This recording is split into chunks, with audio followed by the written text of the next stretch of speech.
Aleluia!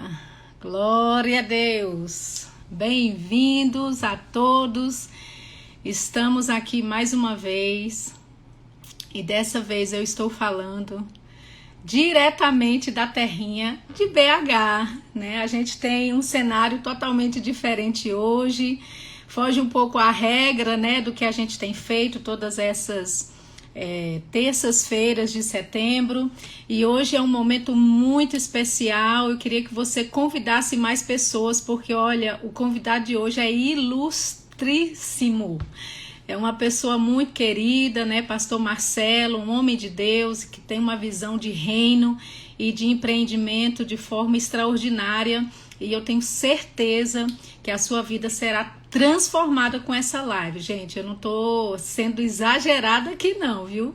Eu estou falando realmente por causa do potencial que eu sei, né, que existe na vida, né, de Pastor Marcelo, e eu tenho certeza que você vai ser grandemente abençoado. Então, vamos aí, por favor, já começar, né, a convidar pessoas. Eu vou aqui fixar no comentário, aqui, deixa eu ver se eu consigo fixar, e enquanto isso, você vai chamando amigos, vai chamando pessoas, porque hoje promete, viu? Hoje à noite promete, né? Eu tô muito feliz, né, de estar aqui em BH. Nós tivemos um tempo maravilhoso no final de semana, né, com um evento, seminário Palavra da Fé aqui, juntamente com todos os remas de BH e região, e tivemos um tempo maravilhoso também na igreja. E olha só que bênção, Deus nos proporcionou aí, Pastor Marcelo, que tem uma agenda, né, tão cheia e corrida. Olha, se você vê a agenda desse homem, você se cansa só de ver o que ele faz, só de ouvir, né, as coisas que ele faz, né? Então, assim, a gente está muito feliz por ele ter nos concedido, né, do seu tempo precioso. Boa noite, Camila. Vão entrando aí, vão dizendo para mim de onde vocês estão entrando, né, Andréia, a gente está com expectativa, viu, com certeza, né, tem tempo ainda de convidar os seus amigos, né, convide mais pessoas, porque essa noite promete, gente. Pastor Marcelo, para vocês que não conhecem, né, ele é o pastor presidente aqui da Igreja Verbo da Vida de BH, e eu tô falando de BH, né, aqui hoje, né, e ele é um grande homem de Deus, é um dos nossos supervisores também. Ele é um dos nossos supervisores, né, do ministério. Existem aproximadamente 40 obras sob a responsabilidade e a liderança direta dele. Então, ele tem muita bagagem, né? E você vai ouvir um pouquinho, né, do que Deus tem feito através da vida dele, né? Eu vou deixar para que ele compartilhe algumas coisas com vocês, né? E Pastor Marcelo, ele é casado com Kátia, que é uma querida, uma mulher de Deus, mulher de oração, e eles dois têm muita tenacidade para o reino. Eles têm 4 filhos, né? Pedro é o mais velho, com 17, é Pedro, Felipe, Daniel e Isaac. Isaac é o mais novinho, com 4, e eles são uma grande bênção, é uma família abençoada que tem dado grandes frutos aí. Então eu tô dando aí uma oportunidade, um tempinho, né, para você convidar mais pessoas. Ainda dá tempo para a gente poder receber de tudo que Deus tem para nós nessa noite. Olha só, gente, eu tive essa ideia, né, de fazer um tema como esse, né, sobre o empreendedorismo, né, sobre a visão empreendedora. Eu creio que nós estamos entrando em tempos, né, onde Deus ele está realmente diversificando, né, a graça dele na nossa vida, essa multiforme graça, essa multiforme sabedoria de Deus em nossa vida. E eu sei que tem muita gente que nos acompanha, né, que nos segue, que são pessoas que têm mesmo um chamado específico para ministério, mas a gente vai ouvir umas verdades hoje que vai abalar suas estruturas, né, sobre realmente essa questão de empreendedorismo, né, e a gente tem que se abrir realmente para grandes coisas que Deus quer fazer através da nossa vida, né. O próprio pastor Marcelo, né, e a Kátia também, eles dois são pessoas empreendedoras, né, com visão de negócio, negócios, com visão de empreendedorismo.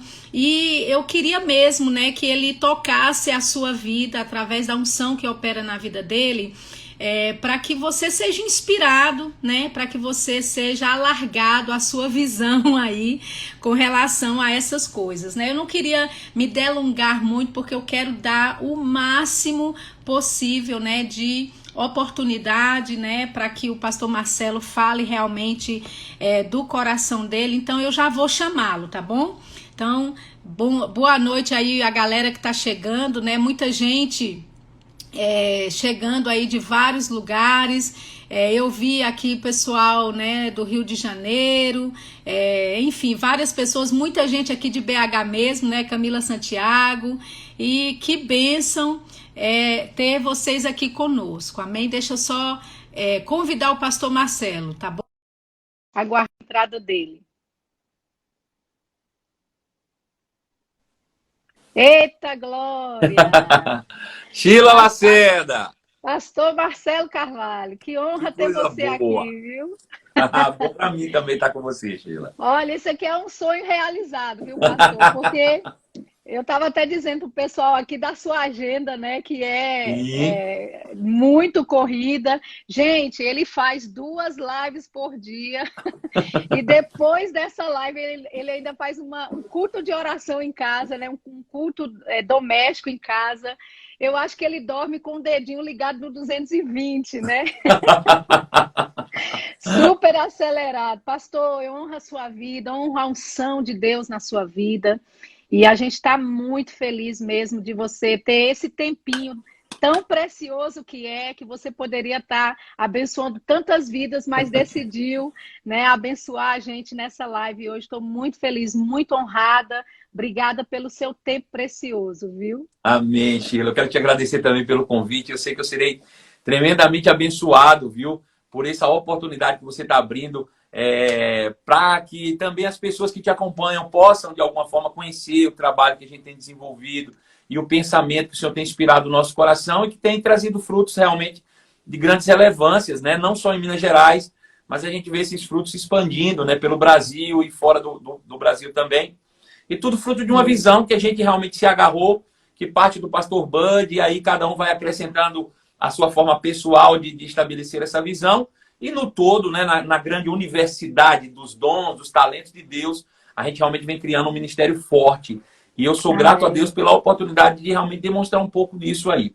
Quero também agradecer a todo mundo. Antes de você me convidar, eu já estava aqui, convidei 100 pessoas aí. Já botei o dedinho no avião, já ensinei todo mundo. Todo mundo que me acompanha aí já está aí, gente. Cadê o povo? Vai botando a mãozinha aí. Todo mundo que me acompanha em minhas lives, bota a mãozinha aí, ó. Dá um tchauzinho pra gente saber que tá todo mundo conectado. Camila Santiago, que faz a moderação das minhas lives, já tá aí também trabalhando para que o pessoal possa realmente despertar e ficar esperto e fazer com que a gente realmente tenha uma audiência lá em cima hoje, para que mais pessoas possam ser alcançadas por esse conteúdo, Sheila. Muito obrigado de verdade. Que bem, tá vendo? Eu falei, gente, que o pastor é outro nível, né? Pastor, eu quero aqui me adereçar, né, falar com o pessoal que está nos seguindo, nos assistindo, né? O pastor é um grande homem de Deus, um homem inspiradíssimo. Você vai ver as ideias. Eu estou aqui, né, em BH e esse final de semana eu estava na igreja e assim, a mudança desde a última vez que eu estive para agora é uma coisa impressionante, é um crescimento acelerado, é uma coisa que te inspira realmente, né? Então eu quero falar diretamente com você que está nos seguindo, nos assistindo agora. Eu fixei aí nos meus comentários, né, a conta do PicPay de Pastor Marcelo, assim também como os dados bancários dele, porque eu quero te dar a oportunidade de você tocar na vida desse homem, na unção dele, né, que inspira tanto, que motiva tanto. Através do dar e receber, você pode comunicar uma oferta na vida dele e ser abençoado com isso. Eu tenho certeza que você vai receber grandes colheitas dessa sua semente, né, de amor com relação à vida do pastor Marcelo. Pastor, sim. Vamos lá, né? Porque a gente não tem muito tempo e eu sei que você é um homem muito ocupado, já vai ter outra live depois a gente só tem até às 11 horas, né? Meu Deus do céu. Pastor, me fala, né, nos fale, né, como é que você vê essa questão do empreendedorismo no contexto individual, né, que eu acho que é o que as pessoas mais percebem, né, que existe, mas eu queria também que você falasse sobre essa questão, esse contexto da igreja, né, qual é a relevância disso para você, na sua opinião? Sim, sim. Ô, Sheila, antes disso, eu acho que o seu áudio está um pouquinho baixo. Você podia aumentar o seu volume um pouquinho, sua voz está chegando um pouco baixa. O pessoal falou aí também nos comentários, eu acredito que é só o volume do seu telefone. Ok, amém. E agora? Melhorou? Tá melhorando. Ok. Vamos lá, Perfeito. vamos Então, tentando. Sheila, deixa eu começar lá atrás, que aí você vai entender de onde nasce tudo isso. Eu nasci numa família muito simples, mas muito batalhadora. Eu nasci lá no interior da Bahia, numa cidade chamada Jacobina. Meus pais sempre foram comerciantes, apesar de ter saído praticamente da roça. A família da minha mãe, por um lado, era uma família muito bem desenvolvida, financeiramente, na cidade, culturalmente, mas minha mãe em si acabou, de alguma forma, ela é a filha mais nova e fruto de um relacionamento fora do casamento do meu avô. Mas ela foi criada no meio da família, nunca teve problema nisso. Mas a família, de certa forma, dizia assim: ei, eu quero ver com quem você vai se casar. E ela acabou casando com, eles chamam, com um nortista.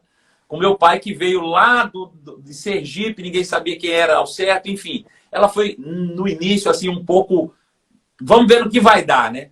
E eles começaram a batalhar muito cedo. Eu me lembro, minha mãe me contando essa história, que até o terceiro filho que ela teve, que é a minha irmã mais velha, nasceram na roça, literalmente. Moravam na fazenda do meu tio, de um dos meus tios. E de lá, meu pai fazia o quê? Ele plantava roça, plantava mandioca, fazia farinha, plantava milho, plantava feijão. E pegava os frutos desse resultado e vendia na feira. Quando minha mãe engravidou e eu estava perto de eu nascer, aí ela decidiu que iria para a cidade, porque aí daria a oportunidade das crianças estudarem. Então eles alugaram uma casa e foram para a cidade. Eu já nasci na cidade, em Jacobina. Quando minha mãe estava grávida de mim, prestes a eu nascer, uma amiga dela disse assim: olha, você precisa fazer alguma coisa, Sinélia, para que as coisas melhorem para você. Vocês precisam desenvolver algo. Eu tenho uma receita de um biscoito que eu aprendi, eu vou te passar, eu não tenho tempo de fazer, você aprende essa receita e começa a praticar, e eu sou a primeira a comprar a receita de você. Veja, a amiga dela deu a ideia de ela fazer o biscoito que ela tinha, e ela mesma compraria o biscoito na mão da minha mãe. E a minha mãe disse: poxa vida, mas pelo que eu vejo, eu vou precisar de um forno, e eu não tenho como comprar esse forno. Ela disse: não, você faz aqui na minha casa, você pode vir para minha casa e faz aqui. Então ela deu a receita, provavelmente deve ter dado os primeiros ingredientes, deu o forno, e minha mãe foi lá e fez esse biscoito pela primeira vez. É o que nós chamamos de avoador, lá no Nordeste, lá na Bahia especificamente. É um biscoito feito de polvilho, escaldado e depois assado no forno. Enfim, a partir daí minha mãe começou a produzir e passou a nos criar, de fato, com a venda desses biscoitos. E ela se tornou nada mais, nada menos do que Dona Sinésia do Avoador. Todo mundo na cidade passou a conhecer ela e ela fornecia esses biscoitos para toda a sociedade lá. Então eu cresci, na verdade, desde os 3 anos de idade, 4 anos, que eu me lembro, obviamente, indo para a feira às 4 horas da manhã para vender avoador, fruto do trabalho da minha mãe. Então veja, essa foi a minha vida e eu via meus irmãos nessa. Enquanto meu pai vendia o feijão, vendia farinha, vendia tudo, minha mãe vendia o avoador. Meu pai comprava feijão de alguém, vendia feijão para alguém, ou seja, para quem entende de uma linguagem mais técnica, meu pai vendia commodities. Minha mãe estava empreendendo em algo novo, né? E eu vi nesse desenrolar, minha mãe construir a casa que a gente mora. Quando meu pai não conseguia ter resultado do trabalho que ele tinha, nem às vezes para botar comida dentro de casa, minha mãe começou a desenvolver realmente um trabalho excepcional. E o nosso trabalho era, primeiro, indo para a feira vender isso, e eu me lembro que desde os 4, 5 anos da idade eu já acompanhava meus irmãos e minha mãe vendendo esse avoador na feira. A gente vendia 400, 500, 600 pacotes. Para isso, eu via minha mãe se desgastando, acordando às 3 horas da manhã e dormir 11 horas da noite, fazendo biscoito e ensinando para outras pessoas e multiplicando o que ela sabia. Bom, não demorou muito tempo e eu me lembro que muita gente na cidade passou a fazer as mesmas receitas, que minha mãe não tinha essa coisa de aprender, ela queria ensinar as pessoas. E querendo ou não, isso foi algo que ficou impregnado em mim. Né? Minha mãe sempre queria. Eu me lembro que tem uma família muito próxima, a qual nós chamamos, não é uma família consanguínea, mas é como se fosse irmã da minha mãe.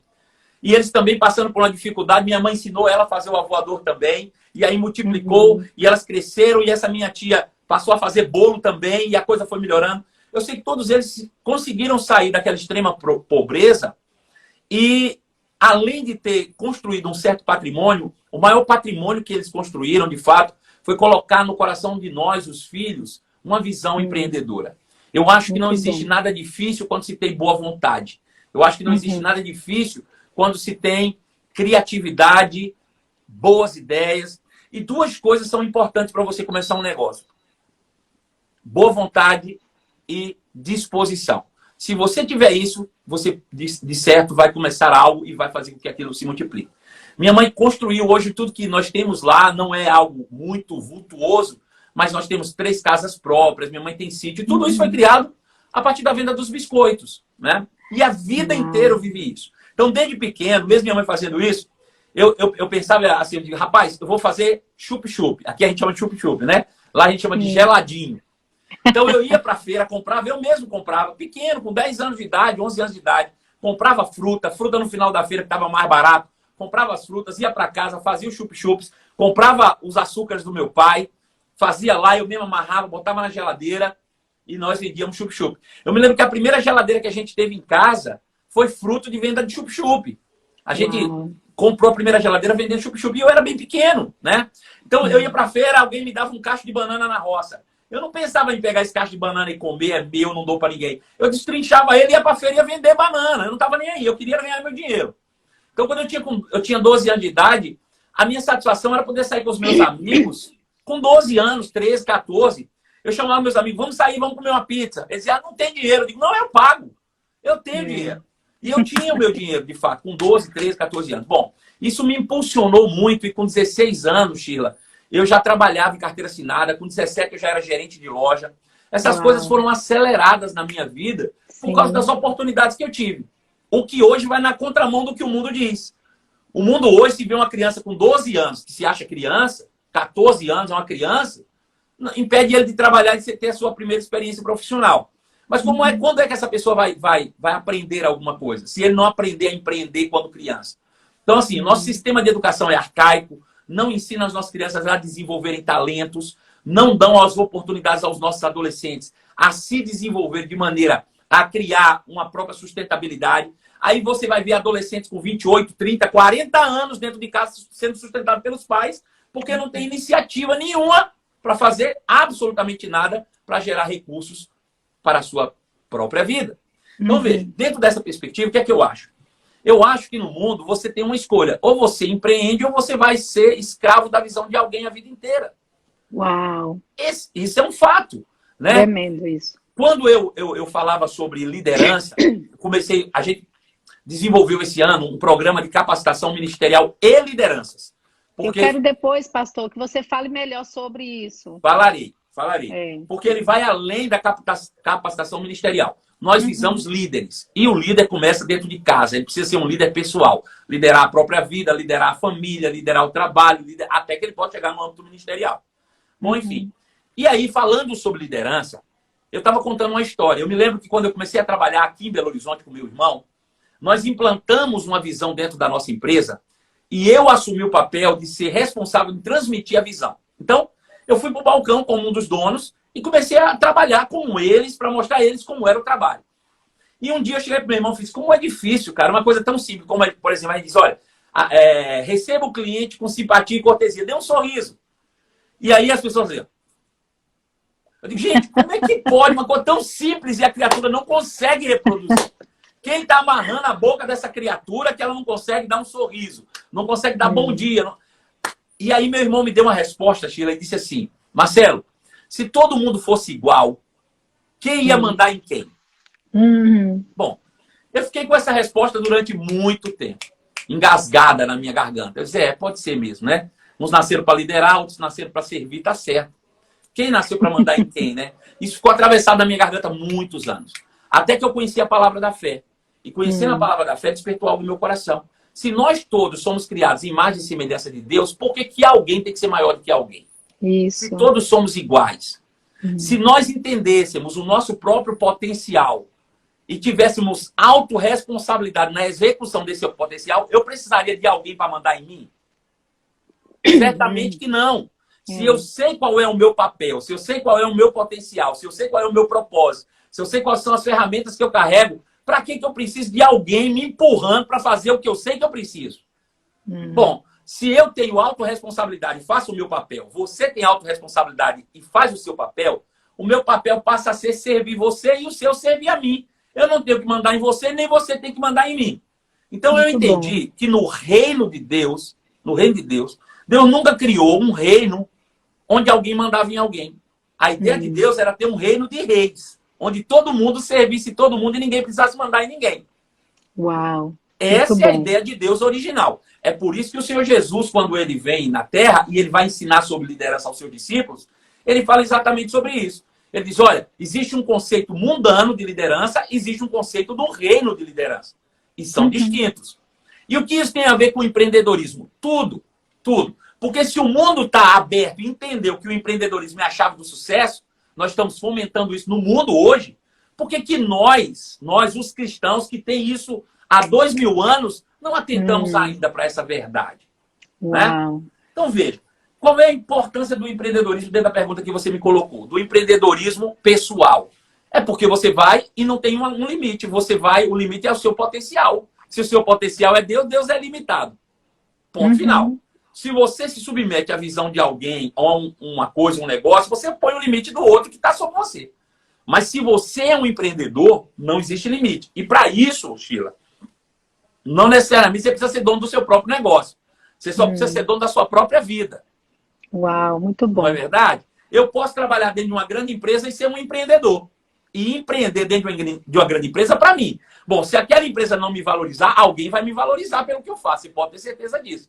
Mas as pessoas vivem aquém dos seus próprios potenciais e culpam as empresas que trabalham. Aí, você não vai ser empreendedor nunca. Você está dependente do que o outro faz. É uma ação curiosa. E o ser humano é um bicho engraçado. Veja como é engraçado isso, Sheila. Você passa por alguém por aí, né? Claro que não é você, estou dando um exemplo. Mas uma pessoa que tenha problemas emocionais. Passa por o corredor da igreja, por exemplo, e a irmã fulana olha para ela de cara feia, né? Ou fala alguma coisa e ela se ofende. Aí ela diz, pois bem, não volto mais nessa igreja, porque fulana me tratou mal, falou mal de mim e olhou para mim atravessado. Não gosto de fulana, não volto mais naquela igreja. Perfeito, tá certo. É o direito seu, não quer voltar, não volte. Agora veja, você não gosta da pessoa, você tá com raiva dela, você tá magoado com ela, mas ainda assim você deu a ela o poder de decidir se você vai ou não vai na igreja. É verdade. E acontece muito. Isso é uma maluquice. Veja, eu não gosto de você, eu não te reconheço, você para mim não vale nada, mas eu te dou o direito de dizer como eu ajo. Está errado. Veja, as pessoas reclamam. Não, sabe por que eu não faço aqui? Sabe por que eu não produzo nessa empresa? Porque meu patrão é ruim comigo. Meu patrão não me valoriza. Espera aí. Teu patrão é ruim contigo, teu patrão não se valoriza, mas é ele que determina como você trabalha? Uau. Espera aí. Muito bom.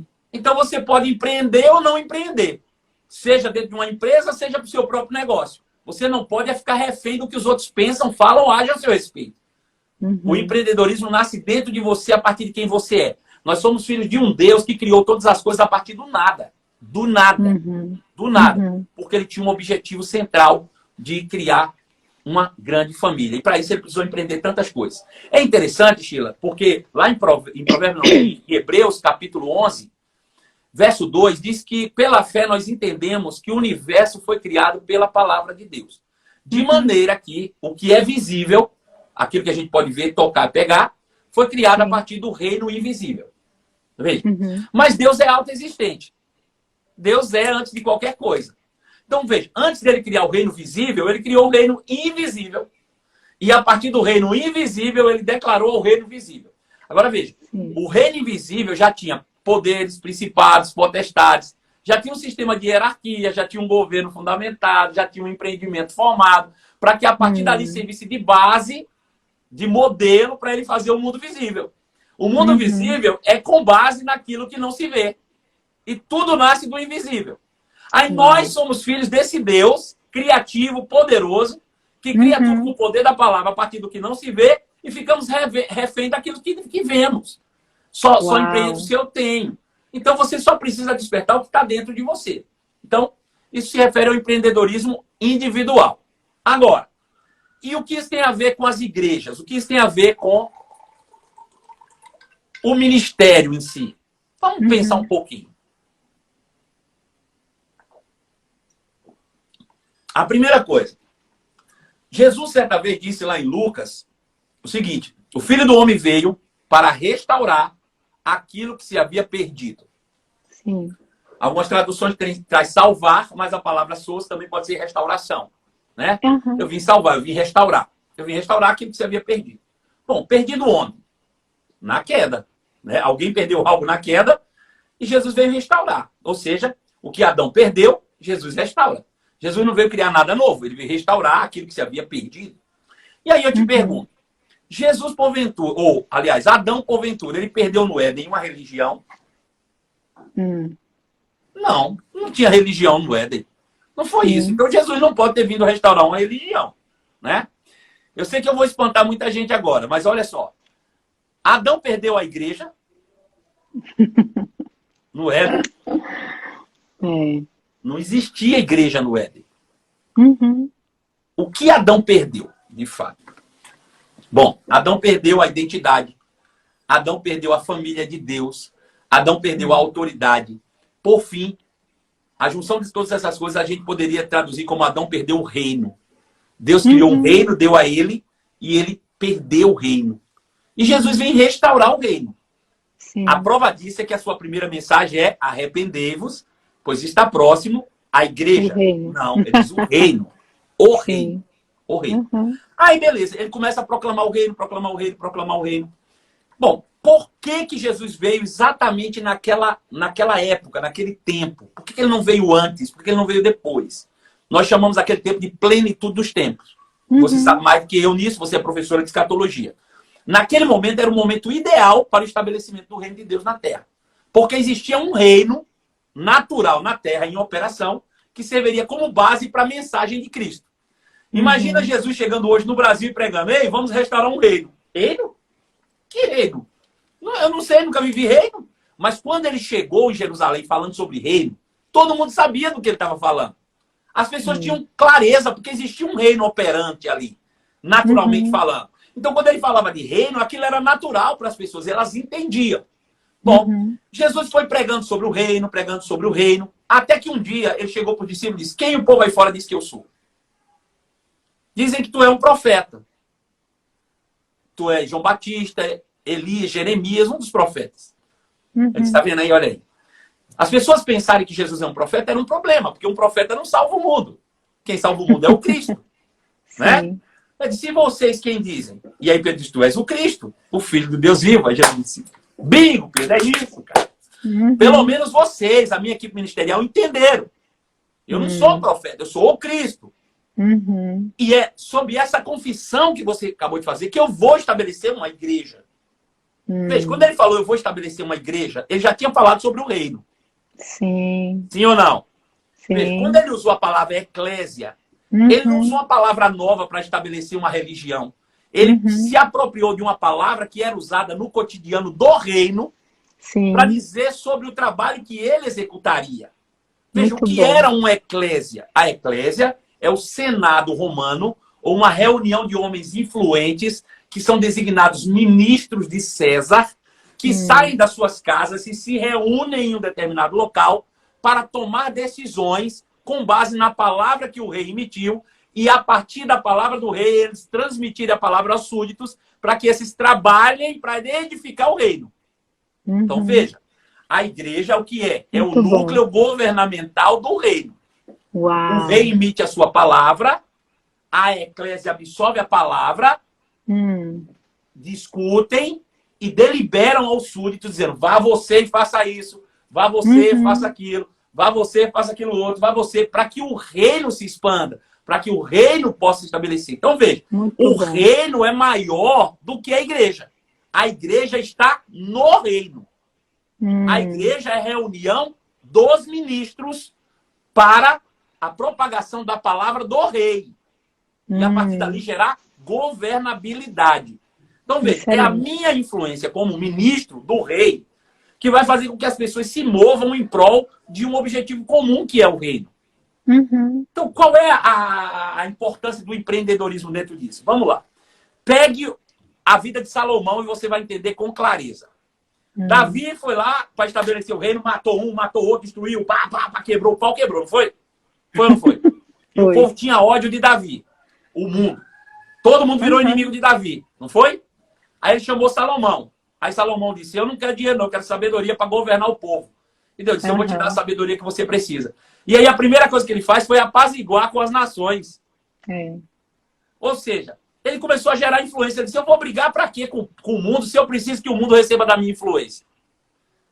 Estude a história de Salomão e você vai ver o que é que ele fez. Ele criou negócios dentro do reino, ele abriu negócios com o Egito, negócios com a Síria, negócios com a Jordânia, negócio com todo mundo, foi abrindo, foi fazendo negócio. E o que é que aconteceu? O povo começou a sair, todos os reis do mundo inteiro, e foram ter com ele para obter sabedoria, influência. Veja, o que é que a gente faz quando a gente se enterra para dentro da igreja? A gente briga com todo mundo que está fora, e em vez da nossa influência sair, ela fica retida dentro da igreja, a gente acha que a igreja é tudo. Mas quando a sua cabeça expande para um reino, aí você começa a pensar, peraí, eu preciso sair da igreja e levar minha influência para fora. É nesse o objetivo. Eu fui buscar aqui, eu já sei que eu estou falando demais aqui, mas eu vou buscar Tá falando demais não, pastor. Você está destilando sabedoria aqui pra gente. Amém. Coisa maravilhosa. Veja, eu busquei um conceito de empreendedorismo interessante. Diz assim, ó, empreendedor é aquela pessoa que enxerga, promove e aproveita as novas oportunidades dos negócios. Então, veja, todo empreendedor ele tem uma visão muito aberta e ele vai ver oportunidade em tudo para fazer negócio. Hoje, mais cedo, um amado, uma pessoa muito querida, me ligou. Disse, pastor, me ajuda, eu tenho uma empresa. Minha empresa é determinada ramo, assim, assim, assim. E durante essa pandemia, pastor, foi muito difícil. A gente perdeu todos os clientes, a gente não conseguiu fazer nada. E foi difícil. Me ajude em oração. Eu disse, irmão, beleza, eu vou te ajudar em oração. Mas eu vou dizer, a oração não vai resolver o problema, não. Se lá no começo da pandemia você tivesse me falado isso, eu tinha te dado uma dica. Comece a pensar diferente. Você está esperando as coisas voltarem ao normal para fazer a mesma coisa. Se você for fazer a mesma coisa, você só vai obter o mesmo resultado. Por que você não está agindo diferente desde o início? Uau. Se você não agir diferente, se você não tiver uma cabeça para pensar diferente, você não vai mudar. Veja, em toda a adversidade, existe uma semente de oportunidade. Por que existe uma semente de oportunidade? Fácil. Você vem numa rotina, é um ciclo vicioso. Você faz a mesma coisa e obtém o mesmo resultado. Pode até ser um resultado bom, mas você só tem o mesmo resultado. Aí tem um problema, quebrou. Pô, você tem uma oportunidade de quebrar a rotina e fazer uma coisa diferente. Se você não tivesse tido o problema, você ia continuar fazendo a mesma coisa. Então agradeça pelo problema que te ajudou a ver que você pode ser mais criativo do que você imagina ser. Pense diferente, saia da caixa, faça coisas novas, busque novas oportunidades, se diversifique, faça uma coisa que ninguém nunca fez. Porque senão você vai ficar esperando as coisas voltarem ao normal. Para fazer a mesma coisa que você já vinha fazendo antes e não tinha o sucesso que você queria. Aí vamos orar para Deus. Deus não vai fazer. Deus me deu criatividade, Deus me deu perspicácia, Deus me deu inteligência, Deus me deu uma unção e Deus me botou no ciclo da graça para que eu tivesse todos os recursos disponíveis para fazer, de fato, com que a minha vida fosse uma vida plena e abundante. Mas cabe a mim tomar as iniciativas certas. Então, veja, dentro dessa perspectiva, empreendedorismo é aquela pessoa que tem a mente aberta. Agora, veja a segunda parte desse contexto. Ele diz assim, mas ele promove e aproveita as novas oportunidades de negócio. Aí diz, se arriscando para colocar em práticas seus sonhos, planos e ideais. O empreendedorismo não se move por dinheiro. Deu para entender? Ele se move pelo quê? Ele se move normalmente por sonhos, planos e ideais. É nisso que se move. Agora veja, dentro do ministério eu te digo, qual é o ideal de um pastor? Qual é o sonho de um pastor? Vamos pensar no que Paulo diz. Alcançar vidas, né? Exatamente. Paulo diz assim, quando Jesus subiu às alturas levando cativo o cativeiro, ele concedeu dons aos homens. E ele chamou uns para apóstolos, para profetas, para pastores, evangelistas e mestres, com vista ao seu próprio aperfeiçoamento. É com Não. vista ao seu próprio crescimento, aperfeiçoamento? Qual é o objetivo dos dons ministeriais sobre a minha vida? Segundo o que Paulo disse. Eles com vista ao aperfeiçoamento dos santos. Bom, se eu entendi isso, o meu sonho, o meu plano, o meu ideal é desenvolver gente. É fazer com que as pessoas se desenvolvam e cresçam. É para isso que serve o ministério. Se você se diz que é um ministro e nunca desenvolveu ninguém, você não é coisa nenhuma. Nada, absolutamente nada. E não é falando sobre desenvolvimento de ministros. Ele está falando sobre desenvolvimento de santos. De santos. Então, veja, o meu papel é, eu preciso desenvolver pessoas em todas as áreas. Não é só para ser ministro. Eu preciso desenvolver empresários, eu preciso desenvolver profissionais liberais, eu preciso desenvolver políticos. Eu preciso ser a influência da eclésia que manda as pessoas em cada área de atuação no reino. Uau. Eu preciso ter pessoas em cada área representando o reino. Eu tenho que ter pessoas na indústria do reino. Eu preciso ter pessoas na medicina do reino. Eu preciso ter pessoas na moda do reino. Eu preciso ter pessoas da arte do reino. Sabe, eu tenho o Pierre Rodrigues, que está aqui com a gente, pela Universidade Federal. É um menino super talentoso. E ele está agora com uma escola de teatro. Hoje à tarde ele falando: pai, me ajuda aí, eu tô com as ideias. E o objetivo dele vai chegar em quê? Em abrir um teatro. A gente vai ter um teatro. Beleza, já tá certo. Isso é certo. Para mim já é prego batido de ponta virada. Qual é o objetivo? Desenvolver gente. Agora, de que adianta eu chegar para ele? Não, esqueça esse negócio de teatro. Você tem que pregar a palavra.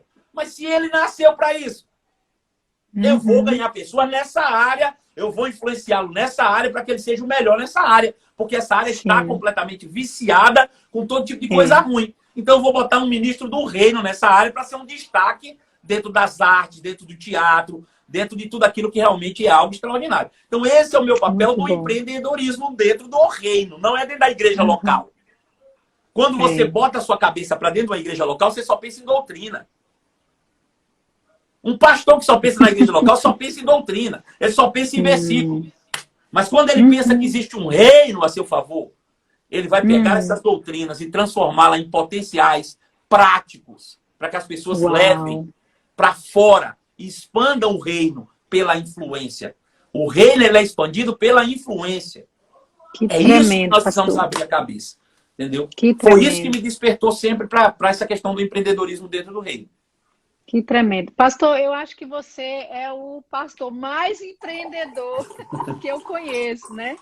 Para quem está nos assistindo e não sabe, né? O pastor, ele foi o primeiro e eu acho que ele ainda é o único, né? Que abriu um café na igreja, né? Que se chama Verbo Café e que esse lugar não é destinado só para os membros da igreja e aberto nos dias de culto e horários de culto da igreja, mas ele serve, né, pessoas, profissionais liberais, funcionários de empresas, né? Ele serve almoço para funcionários que estão trabalhando, né? Ou seja, é um negócio, né, que está dentro da igreja, mas que acaba alcançando, né, outras pessoas que não têm uma ligação necessariamente com a igreja. Inclusive, pastor, eu queria que você comentasse sobre isso e falasse também, porque eu sei, né, que pessoas que você colocou, né, para servir, para trabalhar, no caso, né, no Verbo Café, se tornaram líderes, né? Hoje alguns são pastores também de igreja. Conta um pouquinho disso, né, para a galera aí entender como é que esse processo se deu. Conto sim. Inclusive, Sheila, o que começou com o Verbo Café em 2012 já se expandiu e hoje nós temos várias frentes de trabalho, né? Por exemplo, nós temos o Verbo Shop hoje, que lá dentro tem salão de beleza para mulher, na verdade, esmalteria, né? Tem barbearia masculina, tem loja de roupa e sapato, tem livraria, bom, enfim. Tudo que a gente facilita para poder fazer com que realmente o reino de Deus se expanda, né? Bom, vamos pegar o princípio que eu já falei anteriormente. O meu objetivo é um reino. O Senhor me concedeu um reino. Eu sou um ministro para o reino. Eu faço parte de uma eclésia para o reino. Eu sou parte da igreja para a governabilidade do reino. Isso é um ponto. Centro de cura, né? Também.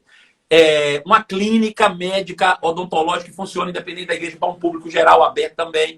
Então, tudo isso foram princípios de empreendedorismo que foram aplicados para o reino, né? Muito então, bom. primeira coisa dentro dessa perspectiva. Eu falei que, dando o exemplo de Salomão, quando Salomão assume e ele é dotado da sabedoria de Deus, ao invés dele expelir os inimigos, ele aproximou o mundo para dentro de Jerusalém. Então veja, como é que eu posso fazer com que o crente entre o não crente entre dentro da minha igreja? Eu vou pegar ele onde ele precisa. Todo não crente come, não come? Talvez ele não queira ouvir a palavra, vai comer, ele vai querer? Então ele vai comer dentro da minha igreja, não tem problema nenhum. Eu vou criar um ambiente atrativo, eu vou criar um ambiente que seja harmonioso, eu vou criar um ambiente que seja bem administrado, com preço justo e com a excelência do reino de Deus para atrair esse povo para dentro da igreja. Né? Todo mundo precisa cortar cabelo, toda mulher precisa fazer unha, né? Todo mundo precisa comprar um sapato, uma roupa. Bom, existe uma oportunidade melhor do que essa?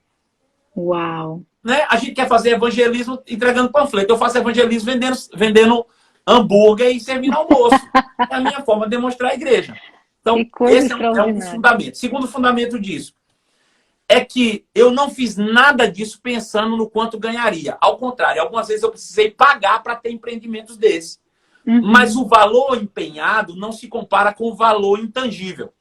Né? Eu posso, de repente, pagar financeiramente para ter um bom negócio, mas, por outro lado, eu ganho em notariedade, eu ganho em influência, né? Eu ganho em relevância, eu ganho em número de pessoas. Isso as pessoas, às vezes, não contabilizam. Né? As pessoas, às vezes, por exemplo, me procuram e dizem, pastor, eu queria ter um rema na minha igreja, porque o rema vai me ajudar financeiramente. Eu digo, não vai, não. Eu passei uns 10 anos pagando para ter um rema. Hoje a gente tem um rema com mais de 600 alunos. Sim. Mas eu paguei durante muito tempo para ter um rema. Agora, o que o rema me deu de valor agregado, que não era financeiro, é muito maior do que o valor financeiro. Eu me tornei conhecido, eu formei pessoas, eu desenvolvi gente. Eu fiz com que pessoas crescessem, se desenvolvessem, abrissem novas frentes de trabalho. E com isso, a influência que eu tenho está crescendo. A cada dia, a influência de Salomão cresceu como? Por meio dos negócios que ele foi estabelecendo. Isso foi chegando cada vez mais longe. Quando a gente pensa na rainha de Sabá, por exemplo, ela estava na Etiópia. É 4.300 quilômetros de distância para você ir de navio ou cavalo. E ela saiu de lá para ir ouvir a sabedoria de Salomão em Jerusalém. Uau. O que é isso? Influência. Hoje, com todo, vamos botar assim, a humildade, eu não quero aqui me expressar, você me conhece, sabe que eu não preciso disso, mas hoje eu tenho o privilégio e o prazer de ser conselheiro do deputado federal que está entre os 5 melhores do Brasil. Uau. E eu sou conselheiro dele. Por quê? Porque a minha influência chegou lá. A minha relevância chegou lá. Hoje, sabe, dezenas de políticos em Belo Horizonte influentes me procuram todos os dias, querem estar perto, querem uma oração, querem um conselho. Eles não me pedem voto mais, porque eles sabem qual é a minha índole, sabem como é. Eu não preciso de nada deles. Eu já falei para eles, olha, eu não preciso de vocês de cadeira, não preciso de dinheiro, não preciso de terra, não preciso de nada. Eu só preciso que eu seja influência sobre a tua vida. Porque para isso eu nasci, para ser influência sobre a vida das pessoas. Então, veja, quando a gente abriu o Verbo Café, por exemplo, né? Como surgiu isso? Veja como o empreendedorismo está impregnado em nós. Nós mudamos, estávamos prestes a mudar de prédio, e naquele momento a gente gerou realmente um fluxo de caixa deficitário na igreja por causa dos investimentos altos da reforma. A gente investe pesado, né? E, obviamente, em alguns momentos você passa por essas pequenas dificuldades. E eu fiquei 6 meses sem receber salário da igreja. 6 meses. E a minha fonte é a igreja. Não tem outra. Aqui e acolá você recebe uma oferta viajando, dando aula, mas a minha fonte é basicamente o salário da igreja. E ficamos 6 meses. Cátia chegou para mim e disse assim, eu estava pensando em vender um caldo lá na porta da igreja. Você concorda? Eu disse, concordo, sem problema. Mas se eu posso vender um bolo também? Eu disse, pode, não tem problema não. E ela começou a vender caldo e bolo na porta da igreja. Ela grávida, barrigão. E ela lá vendendo caldo e bolo na porta da igreja. Era o nosso segundo filho. Passados uns 3 meses, Sheila, e eu percebendo que as coisas aqui em casa não acabavam. Eu não tinha recurso, mas as coisas não acabavam. Todo dia ela ia no supermercado, as coisas não acabavam. Um dia ela chegou para mim e disse assim, você podia me ajudar a fazer o controle das vendas que eu estou fazendo lá na igreja, para a gente saber quanto eu estou vendendo. Eu disse, vamos fazer. E aí peguei todas as notas dela, coloquei numa planilha, quanto ela tinha gastado e quanto ela tinha vendido. E aí me surpreendeu algo. Ela tinha vendido R$6.000 na porta da igreja. Vendendo caldo e bolo. Em um mês. 6.000 sozinha. Um barrigão desse tamanho, fazendo caldo e bolo. Só um parêntese aqui, gente. Kátia é tão empreendedora quanto o pastor Marcelo. né? E ela cozinha divinamente, né? Ela É é verdade. maravilhosa na cozinha, é tremendo. Inclusive, queria aí cumprimentar o pessoal que está entrando. Tem muitos pastores aí, pastor, Que bom. nos assistindo também, sendo influenciado. Obrigada aí pelo seu prestígio. Pastor, continue. A gente quer Pois ouvir bem, aí. quando eu fiz o valor que ela tinha gastado para vender 6 mil, ela tinha gastado 3 mil. Ou seja, ela em um mês teve um lucro líquido de 3 mil reais. E Uhum. aí que eu descobri que há 6 meses ela estava sustentando a nossa casa vendendo caldo e Uau. bolo. Caldo e bolo. É. Vê, valor da gente ter uma mente tão afinada, né, com aquela Hum. pessoa que está do nosso lado, como esposo e esposa. Uhum. Você tem uma Sim. associação mental com alguém que realmente anda na mesma pegada que você. Se eu tivesse uma Uhum. mulher fraca, ia ficar reclamando que não estava recebendo salário há 6 meses. Mas eu tenho uma mulher forte que pegou comigo e foi fazer o que resolvia. Diferente. Isso, isso. Bom, enfim. Depois de 6 meses, as coisas normalizaram. E a gente estava com um negócio na mão. Nesse período, chegou Uau. um casal, né? Foi o primeiro casal que assumiu o Verbo Café, de fato. Chegou um casal na Uhum. igreja que vieram de Espírito Santo. Pastor Alessandro e a sua esposa Isabel, que na verdade não eram pastores ainda na época, né? Eles eram pastores auxiliares lá e vieram para cá para me servir aqui. E eles Uhum. tinham, de fato, ele tem uma formação na área administrativa, ele é administrador de empresa e ela bióloga. E eles vieram para cá e eu falei, cara, chega aqui, procura um emprego, vai dar certo. Ele tinha o que ele recebeu da rescisão, dava para ele viver um tempo. E ele começou a me servir na igreja e começou a procurar emprego. Só que nesse desenrolar não achava emprego. As portas se fechavam absurdamente. E eu tinha no coração o desejo de tê-los em tempo integral. Mas não tinha como pagar. Se eu não estava nem recebendo, como é que ia pagar para eles? Uhum. Complicado. Só que quando a coisa se estabilizou, eu pensei, bom, eu não preciso mais desses 3 mil que está vindo de lá da venda do caldo e do bolo para viver. Então eu chamei Kátia e falei, Kátia, a gente não precisa disso, as coisas se estabilizaram. Vamos abrir uma lanchonete dentro da igreja e botar eles para tomar conta. E o dinheiro, se a gente já vende 6 mil vendendo caldo e bolo, com a lanchonete a gente vende 10. E vendendo Uhum. 10, se a gente tiver 5 mil de lucro, a gente tem como pagar eles 3, 4 mil reais e eles viverem melhor do que se arrumar um salário, um emprego. Kátia disse, beleza, vamos fazer. E aí nós abrimos o Verbo Café, que era o meu sonho de abrir uma porta para o mundo, entendeu? Dizer assim, ei, eu estou aqui, eu sou uma Sim. igreja, mas eu posso te receber como todo mundo te recebe. Por que eu tenho que mudar a cara? Por que um negócio que é da igreja tem que se chamar El Shaddai? Eu não consigo entender como as pessoas são tão bitoladas com isso. Entende? Quero honrar a Uau. Deus, vou botar o nome da minha borracharia El Shaddai. Aí uma pessoa que passa lá e não gosta de crente diz, não vou entrar aqui não, aqui é de um crente. Hum. Bota lá, borracharia Boa Praça. Qualquer um vai. E tu vai lidar com as pessoas lá como se você fosse crente. Você vai honrar muito mais a Deus com o seu comportamento que com o nome que você bota na parede.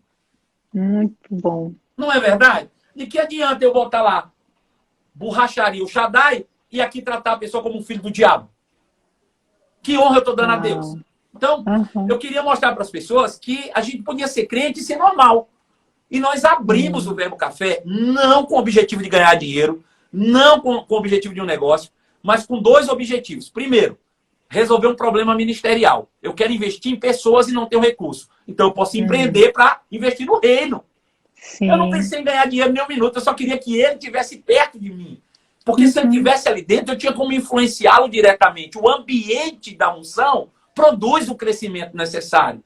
Sabe, as pessoas acham, as pessoas ligam para mim, eu queria que o senhor me mentoreasse. Eu acho que eles imaginam eu vestido de Jesus, sentado com eles com a Bíblia. Ei, anda do meu lado e tu vai aprender como eu faço, caramba. É. Entendeu? Presta atenção na minha vida, eu sou uma pessoa normal. Se você andar do meu lado, você vai ver como eu faço, você vai ser influenciado. Você vai receber da influência, você vai receber da inspiração. É só isso. E tendo essa pessoa ali dentro daquele ambiente, eu tenho como influenciá-lo. E foi o que eu falei para ele. Vamos fazer? Ele disse, vamos. E nós começamos a lanchonete e coloquei o nome Verbo Café. E as pessoas começaram a entrar lá dentro. Eu já agora resolvi o primeiro problema. O segundo problema, as pessoas depois que chegavam lá, começavam a ouvir, pastor? Pastor? Que as pessoas diziam, ei, pastor Alessandro, isso aqui é uma igreja? O cara dizia, é uma igreja. Esse cara, eu nunca sabia. E estava cheio de ímpio, cheio de não crentes lá dentro da minha igreja para comer, para beber, para fazer o que eles queriam. E eles começaram a descobrir que crente não é um bicho de 7 cabeças e nem um ET de outro mundo. Que nós podemos realmente nos relacionar. E aquilo virava um point de evangelização informal. É uma porta do reino aberta para aquelas pessoas que realmente precisam conhecer mais de Cristo. Então, foi dessa forma que eu comecei a empreender para levantar pessoas. Então, depois de um tempo, esse menino estava afinadíssimo, porque tem coisas que você não vai aprender no púlpito. Tem coisas que você não vai aprender num gabinete, Sheila, por mais que eu te ensine. Sabe? Lá ele teve que lidar com o público, lá ele teve que lidar com responsabilidades, lá ele teve que lidar com compra e venda, lá ele teve que lidar como gerenciar dinheiro, lá ele teve que lidar como lidar com pessoas, lá ele teve que lidar como liderar pessoas. Tudo isso que é necessário para você ser um bom pastor. Tem muita gente que acha que prega bem e vai ser um bom pastor. Vai quebrar a cara, mas vai bonito. Porque não vai funcionar. Não é só o quanto você prega. Você precisa ser um líder em excelência. Você precisa ser um bom gestor que faz parte de uma boa liderança. Se você não tiver isso hoje, acabou. Sheila, eu vou te dizer uma coisa. Teve uma época, sei lá, 20 anos atrás, 25 anos atrás, em que se você abrisse qualquer lugar e dissesse palavra da fé, todo mundo ia. Porque não tinha, era escasso. Ninguém tinha. Onde você falava, todo mundo ia. Então qualquer um chegava, abria e dava certo. Só que hoje a palavra da fé está em todo lugar. A internet prova isso. Não é? Não é que a palavra não é o mais importante, me entenda. Mas as pessoas podem escolher onde eles vão ouvir a mesma palavra. E o que vai fazer diferença é o resto.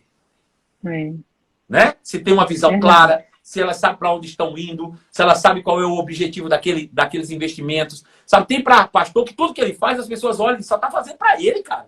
Todas as decisões visam ele, todas as decisões é ele. Eu não vou me ver, não vou me doar num negócio desse que o cara só pensa nele mesmo.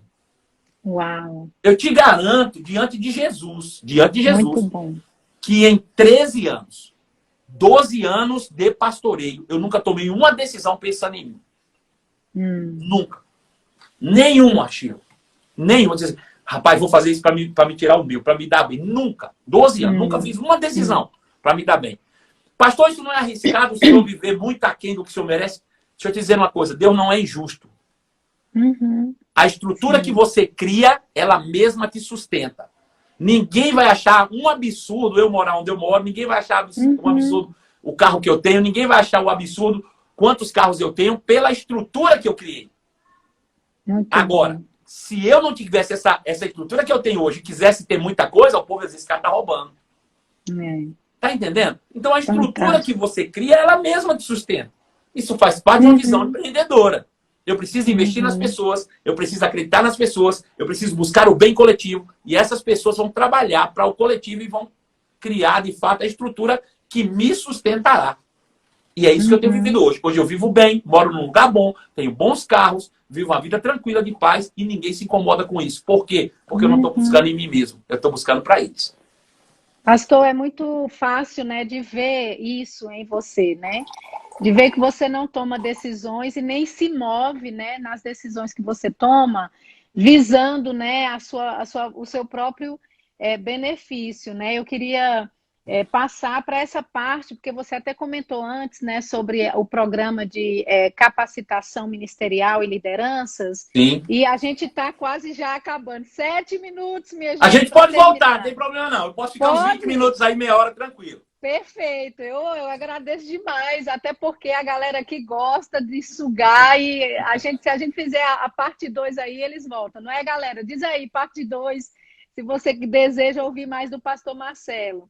Eu queria até aproveitar, pastor, esse gancho aqui e dizer para as pessoas, para você não deixar, né, de ser participante da graça, da unção na vida desse homem de Deus. Está aí o PicPay dele, pastor Marcelo Carvalho, né? Os dados também bancários dele. Seja uma bênção para a vida dele, você vai ser grandemente abençoado. Pastor, eu queria saber, né? Eu sei que você está dando tantas, né, dicas preciosas, né, informações de revelação mesmo, né? Eu acho que a mensagem que você carrega não é uma mensagem que você ouve em qualquer lugar, né? Existe realmente uma graça da parte de Deus para alcançar mesmo, né? Pessoas em todos os aspectos da sociedade, né? De uma forma diferente, né? Com essa graça de Deus. É possível, né? Existir pessoas vocacionadas para o ministério, mas também serem, né, bem-sucedidas, né, como empreendedoras, né?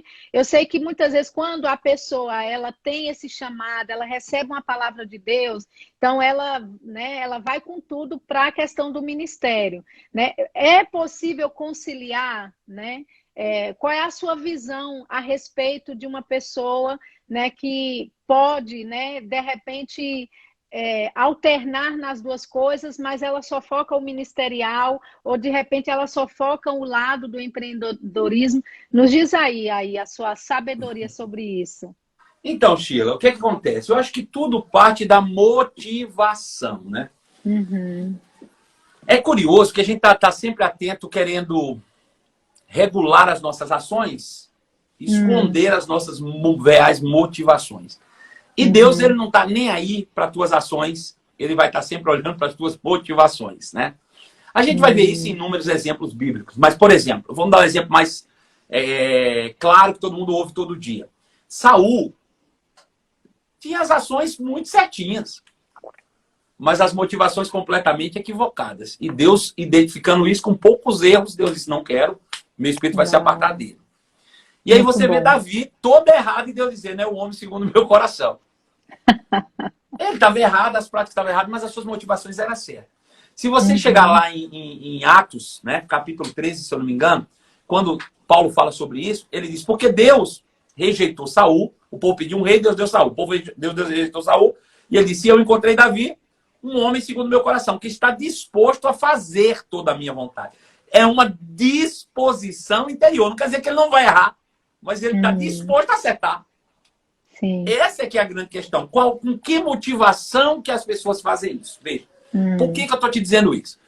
Certa feita, não tem muito tempo, um ministro conceituado, homem de Deus, e eu entendo que é um homem de Deus, e eu acredito até que falou sem pensar no que ele disse, talvez motivado por um desejo, mas ele falou assim comigo, rapaz, a gente precisa investir nos mundos dos negócios, a gente precisa ter outros negócios. A gente não pode ficar preso só no ministério. A gente tem capacidade, rapaz. A gente precisa abrir em outros negócios. Veja, até aí, tudo bem. Só que ele completou a frase dizendo o seguinte, porque tem sonhos que o ministério não pode pagar. Bom, peraí. Peraí. Qual é de quem é a ideia do ministério? Primeiro, é de Deus. Não fui eu que inventei esse negócio. Foi Jesus que me chamou e me deixou aqui para isso. Então era melhor morrer para a glória. Mas ele me deixou para um propósito. Foi ele que inventou. Aí a pessoa vai me dizer que tem sonhos que ele tem, que o ministério não pode pagar. Aí, qual é a motivação dele, então? Qual é a motivação? Eu te pergunto.